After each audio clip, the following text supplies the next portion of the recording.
So 900,000 Xbox One systems were not sold in 2013. Well, that's kind of a shame, but Microsoft has an answer for that. But before we get to this video, here's the question of the day.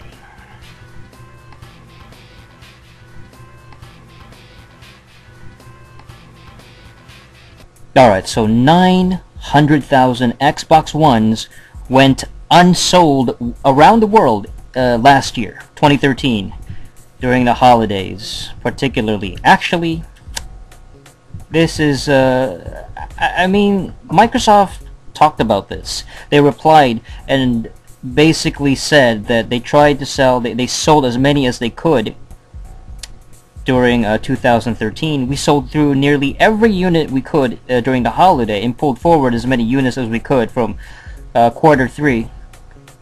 However, only some of those shipments were sold into the channel in the final period of the quarter, and so there was not time to sell the units through the customers. These units are now being sold through to the customers.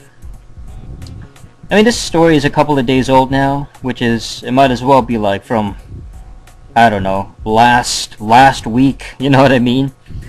But I think it's still a fascinating story about how it took that long. I mean, you know, the Xbox Ones were shipped to retailers, 3.9 million Xbox Ones, during the end of the quarter, basically the end of December of last year. And, yeah, 900,000 Xbox One consoles either left on the store shelves in transport during the year. And, I mean, that's still a huge chunk out of that number, though.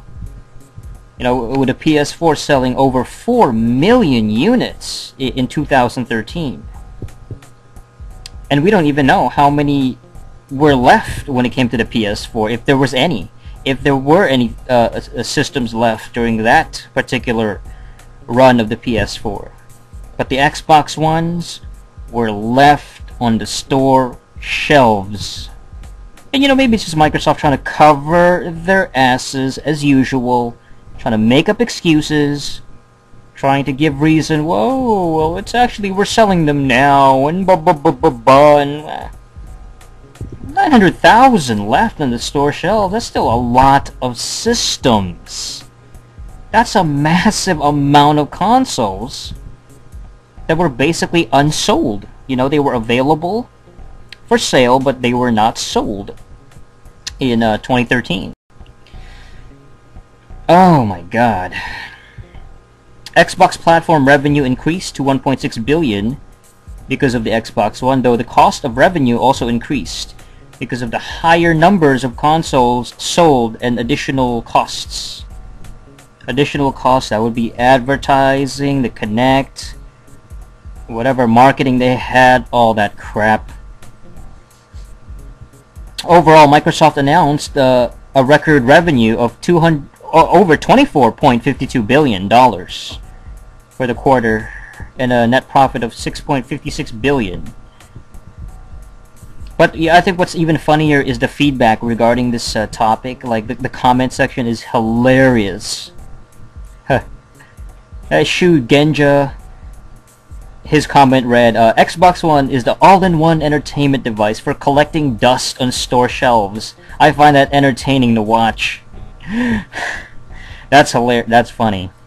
The all-in-one entertainment for collecting dust. Oh, the X-Bone is just left on the store shelves, just, you know, unsold. Nobody cares, you know what I mean? It's a cheap shot, you know what I mean? It's a pot shot, but that's funny, man. Senjutsu mentioned, well, I went 6 times in December in stores to try to get a PS4. In any stores, I saw at least 3 or 4 Xbox Ones, while there's no PS4. I suppose it's true that they didn't sell everything then. And then Access Denied made a comment, a reply. He said, that's very true. The wife and I headed to Target each time we checked. There's no PS4, but plenty of Xbox One. That was the case. Yeah, I went to the thing, like the first week of its release, and they had no PS4s. It was completely sold out. Xbox One, I guess, is just not the same way. You know, it's not sold out. It's not as in demand as the PS4. People wanted the PS4 more than the Xbone. That's obvious. That's a given because of the big fiasco last year. I mean, the restrictions was the big thing. They really screwed themselves over, and PS4 capitalized. An interesting comment from 19James89 said the Xbox One will shift large numbers this year, especially with the release of Titanfall, Sunset Overdrive, Halo 5, and Quantum Break. Yeah, I'm not looking forward to Quantum Break. That shit doesn't look good. But I can understand with the other games. Halo 5, we've seen Halo 4 already, so it's kind of like another Halo, you know what I mean? I'm not excited for another Halo. I just don't care anymore about Halo, I'll be honest. Yeah, maybe 5 or 6 years down the road, maybe they had Halo 5 then, and then it's like it's completely incredible, utilizing everything, you know, all the power of the Xbox One. But for now, it seems like they're doing this just to release just a Halo game, just to, you know, boost sales. It's just more for the money, cash in on the Halo. Titanfall, of course, is the big one because that's highly hyped, and it seems like it's very interesting, but it's another shooter, so I can't be super excited about it.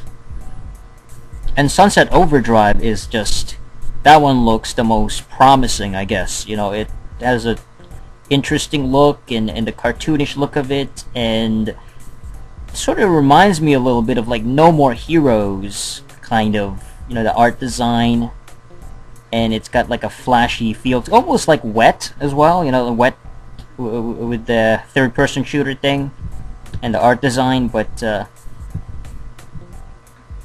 I mean, these games look alright. I'm sure it's gonna sell a little bit more. I just, you know, it's gonna increase, but I don't expect the Xbox One to go exceed the PS4. It doesn't look the case, you know what I mean? I think people will still avoid the Xbox One. There's people out there that are just like, I don't want anything to do with the Xbone. It's like, who gives a like, I don't care, you know? Like all the games coming out, I just, ugh. Why? You know, who cares?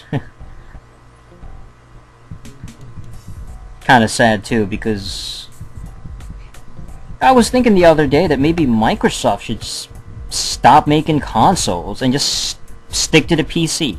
You know, stay as a PC company, focus on the PC stuff, and that's about. I mean, they're still making. It's amazing that Microsoft is still in the console business. It's incredible to me. You know, it's like, wow, they're on their third system, and who knows how long they're gonna continue with this console business thing. You know, who knows how long they're gonna keep competing with Sony and Nintendo. I mean, that's interesting to me because this was initially a PC computer company that in the 90s we never even thought of this as anything to do with consoles, you know, anything to do with home systems. It was strictly computers and the internet, you know, that kind of thing. And it's that damn Bill Gates, you know, he was able to like cross over, man, and just have that vision and release a new system for these kids. Phenomenal. It's just, can't even believe it. I don't know how long the Xbox is gonna last, like as far just the entire lineage of it, especially with the restrictions they had. Like, if they were planning to restrict it, imagine if in the next generation, in the I guess the 9th generation, you know, what kind of restrictions they will have if they continue. You know, you never know what can happen. Like, maybe Sony fucks up and Sony goes out of business, or they stop making consoles. Same with Nintendo. They both fuck up. They both die out. And then Microsoft is the only one. And then they finally implement, you know, the restrictions they planned to begin with. Nobody can stop them because they have no competition. You know, it's gonna be, they're gonna monopolize everything, and it's gonna be an all-powerful. They're gonna be like the WWE. the way that Vince McMahon has monopolized the pro wrestling industry, and he basically controls everything. He's got all the exposure, all the video games that get released. It's only WWE stuff that are popular. The DVDs, the pay-per-views, everything is WWE based. I mean, TNA is hardly a competition. I see the same thing happening, you know, with Microsoft. If that were to happen, like, they're such a corrupt, evil company. And I'm not saying that Sony isn't, or Sony's not able to do that, able to be evil, and Nintendo as well. But it's like, you know, Microsoft, they really are bent on taking over. They really will shove these restrictions down your throats and screw the fans over. Yeah, it sickens me when people say Xbox for life, or, you know, I'm a Microsoft forever, you know, that kind of stupid shit. Like, what are you talking about? I mean, I played a 360, I got an Xbox, but it's like, you know that they don't have your best interests. It's more about making cash, and everything is about abusing the fans and, you know, taking advantage of the fans. It's not about giving you the best quality, but giving you the cheapest quality, because they want to just... It's like the shitty laptops they release. You know, they're low quality laptops. The laptops suck. They overheat a lot. The cable, the power brick cable is really shitty, and they just stink. They're garbage. The recording is garbage. The microphone camera is garbage. And I don't know, you know, it just... I can see the same thing happening with consoles down the road, where if Microsoft overtakes everybody, then the quality of their consoles really becomes shitty, like the laptops, and it becomes so by the numbers and so disposable that it's not even like worth getting, you know. That becomes the standard. That becomes the normal everyday console, is the shitty Microsoft product. That kind of stinks. Yeah, this was kind of depressing. Let's try to end on a happier note. Guitarist 1980 said, to make things worse, Sony has a more powerful console. And being a PC gamer, I kind of bit my lip when I bought the Xbox One over the PS4, but ultimately it's the software that will drive the sales. I am banking on Microsoft to offer the better stuff. And here's the answer to the question of the day.